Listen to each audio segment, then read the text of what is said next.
Flags line the side of Putty Hill Avenue here in Parkville, representing the 2,977 lives lost on September 11, 2001, both victims and heroes who ran towards danger to save lives.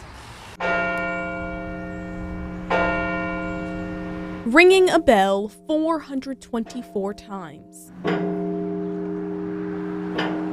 To remember 424 faces, first responders who died on September 11th, 2001. It's a very emotional day for those of us that were in the fire service at the time. We sat and watched it happen. Captain Jack Amrine remembers exactly where he was that day. Ironically, I was in a hazmat class that day at headquarters with people from multiple jurisdictions, and our topic that day was terrorism. And he remembers where he was in the weeks that followed. About 3 weeks later, we started going up to New York to assist with funerals and anything else they needed to do. And the sounds and the smells as soon as we got off of that subway, they're the things I won't ever forget. And that's why Captain Amrine doesn't want anyone to forget.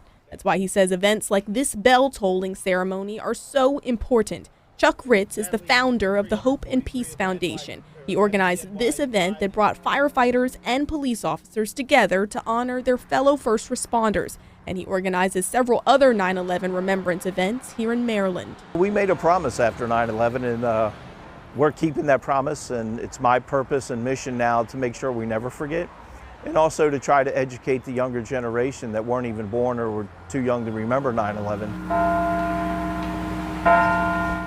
Ringing a bell 424 times. As Captain Amrine listens, he remembers. The people that were lost that day, I had a good friend from Boy Scouts who died in 2005 in Iraq, and that was a result of this. The whole premise is to keep that promise of never forget. And the public is also invited to remember the victims at a candlelight vigil at the Putty Hill Shopping Center at 6:45 this evening. In Parkville, I'm Brianna Ross, WBAL TV 11 News.